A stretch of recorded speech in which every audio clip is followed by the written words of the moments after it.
The Holocene has ended. What we do now, and in the next few years, will profoundly affect the next few thousand years.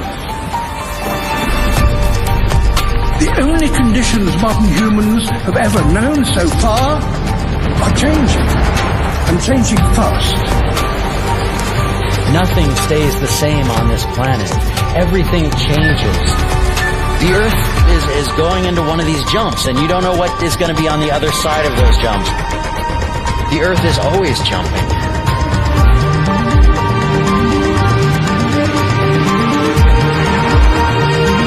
Things move on this planet.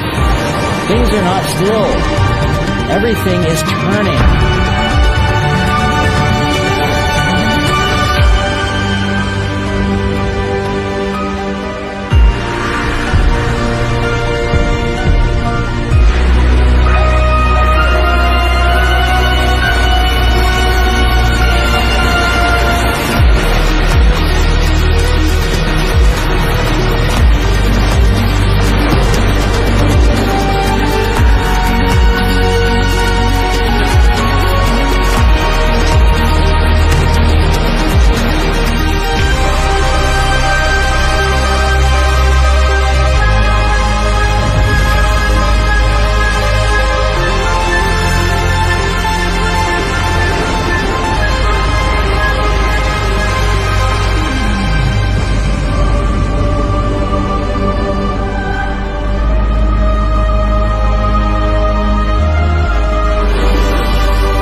As it begins to run out of fuel, the sun won't simply fade away to nothing. Its core will collapse, and the extra heat this generates will cause its outer layers to expand.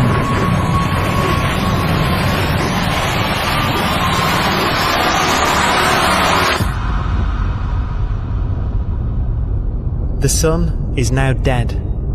Its remains slowly cooling in the freezing temperatures of deep space.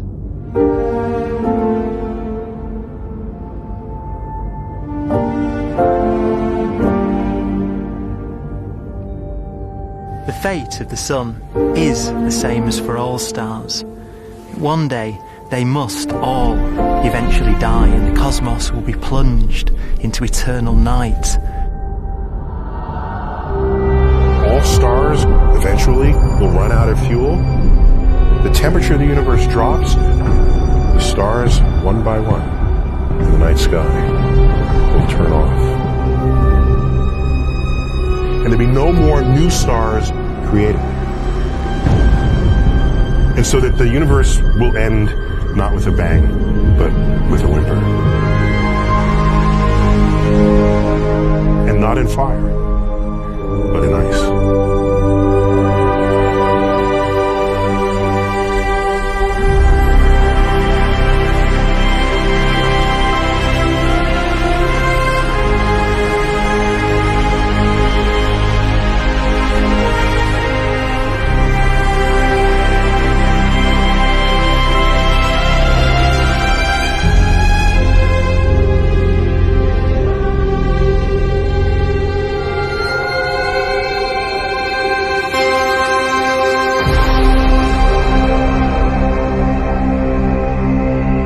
With no fuel left to burn, a white dwarf's faint glow comes from the last residual heat from its extinguished furnace.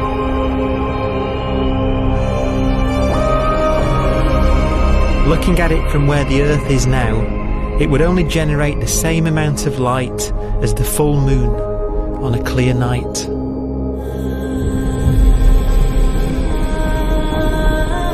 The faint glow of white dwarfs will provide the only illumination in a dark and empty void littered with dead stars and black holes.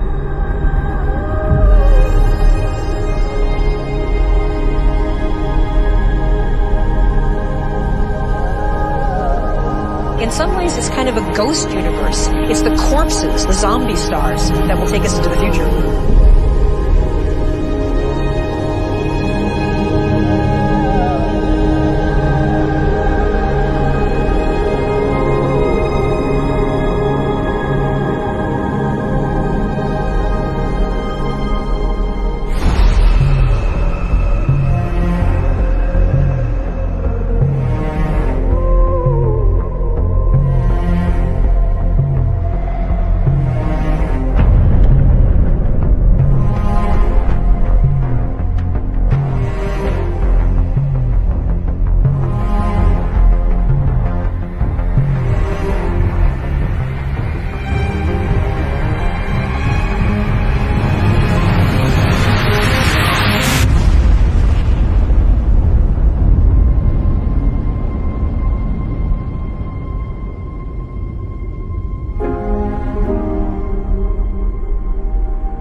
Dwarf will be the final fate of those last stars. White dwarfs that have become so cold that they barely emit any more heat or light. Black dwarfs are dark, dense, decaying balls of degenerate matter. Little more than the ashes of stars. Their constituent atoms are so severely crushed that black dwarfs are 1,000,000 times denser than our sun.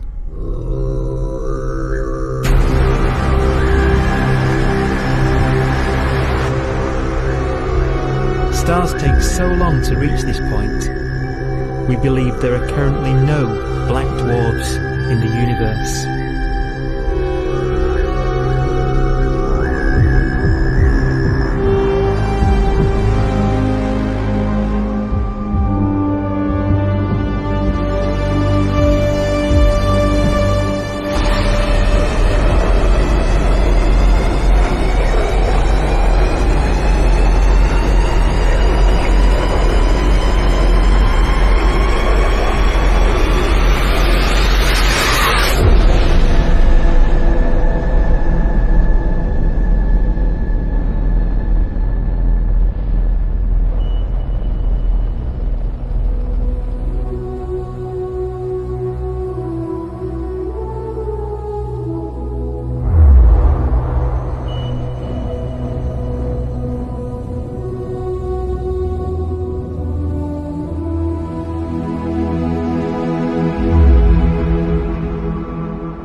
We have a pace of life that's based on really the energy available to us now.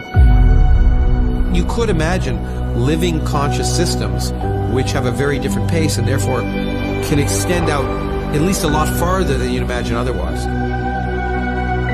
You could have a living system where if it had a thought every 10 trillion years, that would seem normal. Even if our life dies out, one could imagine at some time arbitrarily far in the future, a fluctuation occurs which allows intelligent life to exist again for a little while. So you might have islands in time of intelligence.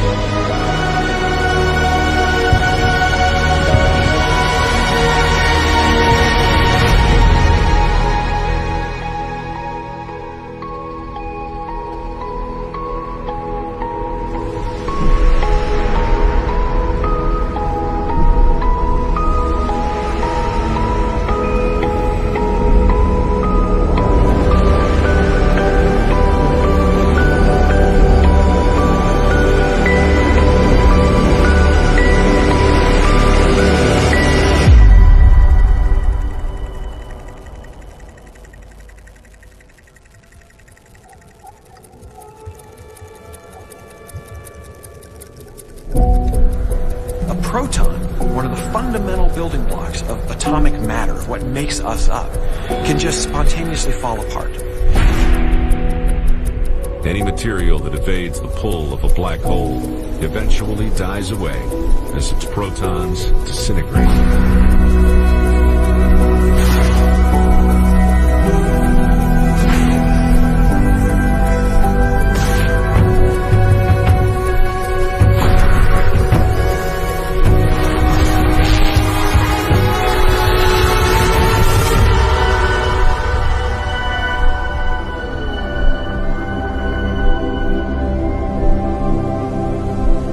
The matter inside black dwarfs, the last matter in the universe, will eventually evaporate away and be carried off into the void as radiation, leaving absolutely nothing behind.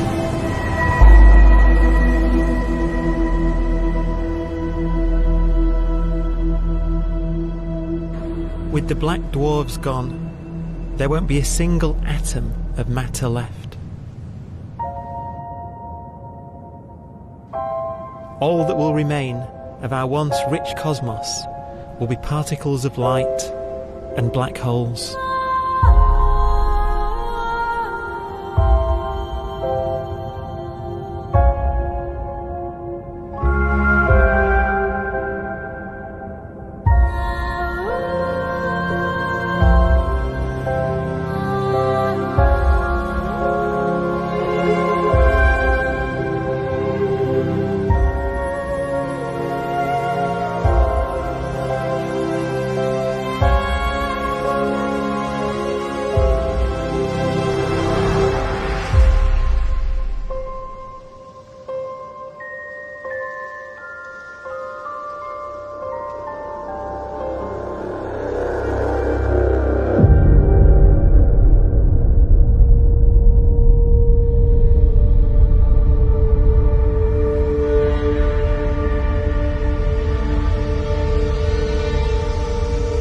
The arrow of time creates a bright window in the universe's adolescence, during which life is possible.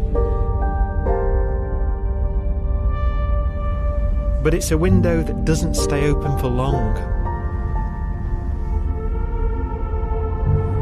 As a fraction of the lifespan of the universe, as measured from its beginning to the evaporation of the last black hole, life, as we know it, is only possible for 1,000th of a billion billion billionth billion billion billionth billion billion billionth of a percent.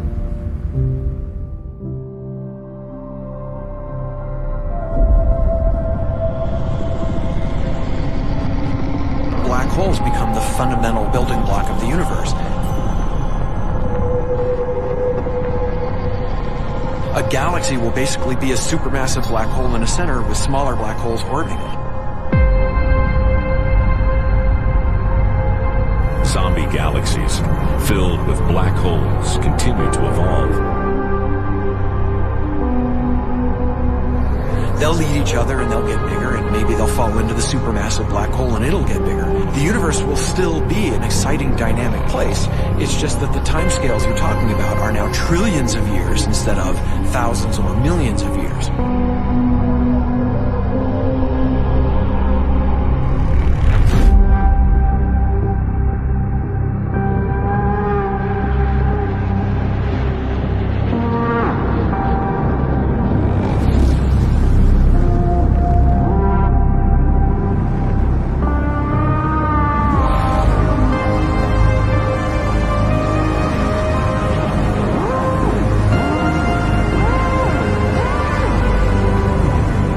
Black holes can bang on space-time like mallets on a drum.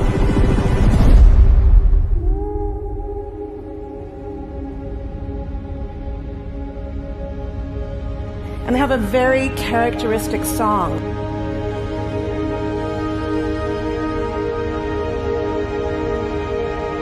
Imagine two black holes that have lived a long life together. At the end of their lives, they're going around each other, crossing thousands of kilometers in a fraction of a second. As they do so, they leave behind in their wake a ringing of space, an actual wave on space-time.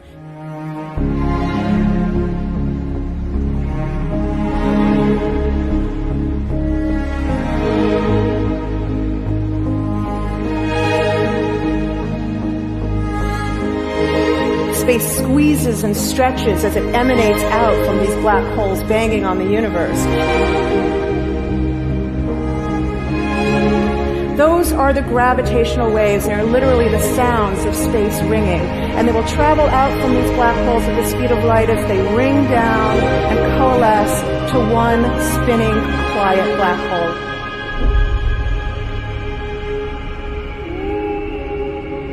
If you were standing near enough, your ear would resonate with the squeezing and stretching of space. You would literally hear the sound.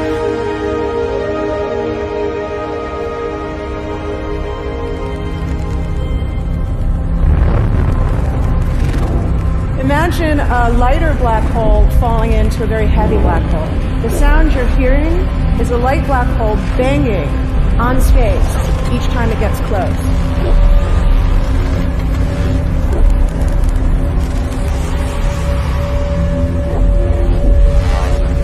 As it falls in, it gets faster and it gets louder.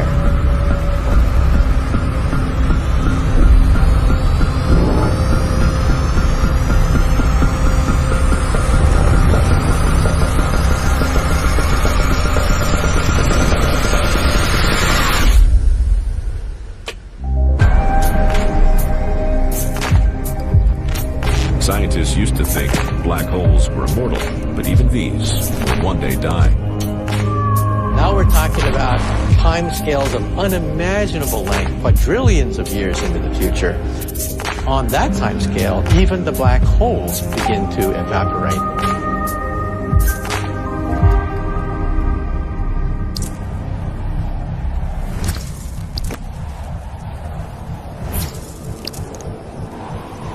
According to quantum mechanics, space is filled with virtual particles, antiparticles, that are constantly materializing in pairs, separating, coming together again, and annihilating each other.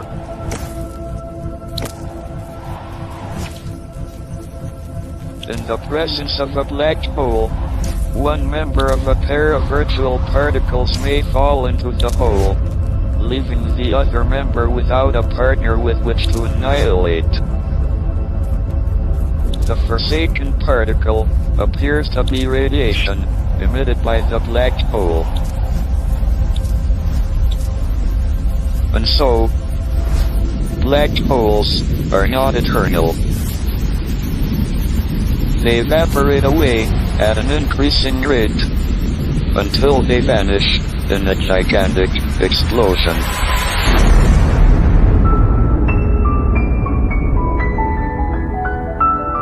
Quantum mechanics has allowed particles and radiation to escape from the ultimate prison, a black hole.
Philosophers and poets have asked the question, will the world end in fire or ice?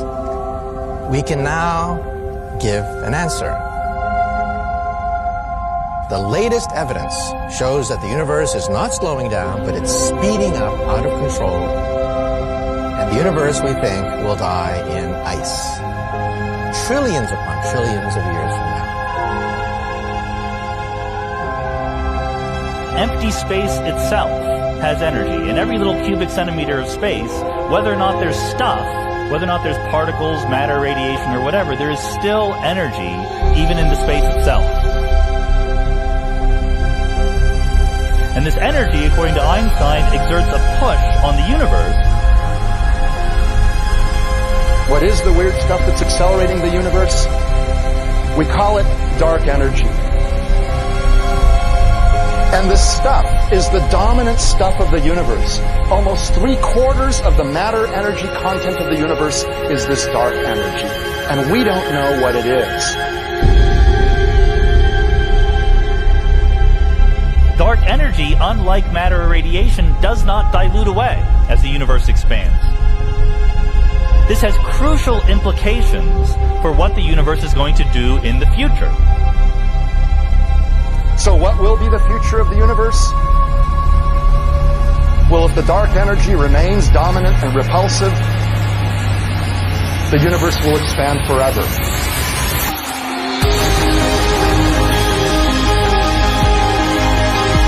Faster and faster and faster with time. A runaway universe. 70% of the energy of the universe resides in empty space, and we don't understand why. But we do know what will happen. If that energy continues to be there, the universe will become cold and dark and empty. That's the future as it might be. We don't know because we don't yet understand the nature of dark energy. Until we do, we won't know the future. We won't even understand our own origins. And that's why we want to know and study this subject.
forecast does seem to be for an ever colder, ever emptier universe.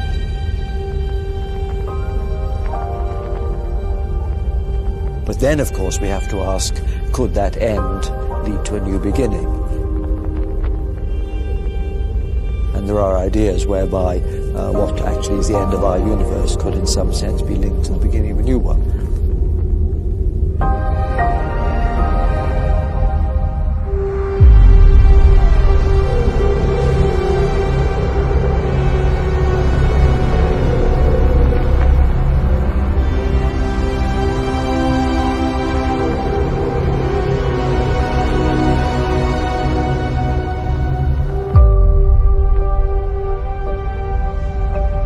We've worked out the mathematics, the equations. They seem to say that if you have an atom smasher that can concentrate tremendous amounts of energy at a single point, you can perhaps open up a gateway, a baby universe.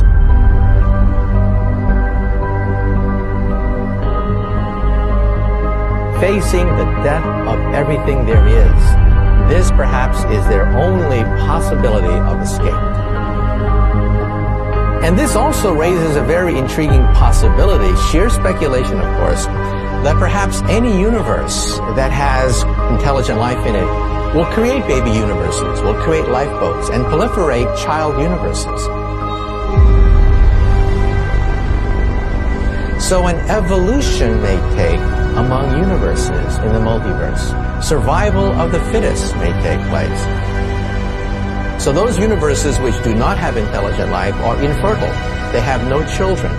But Those universes that have mild temperatures, stars like us, would create civilizations that could open up child universes, and they would then proliferate.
After an unimaginable length of time, even the black holes will have evaporated, and the universe will be nothing but a sea of photons gradually tending towards the same temperature as the expansion of the universe cools them towards absolute zero.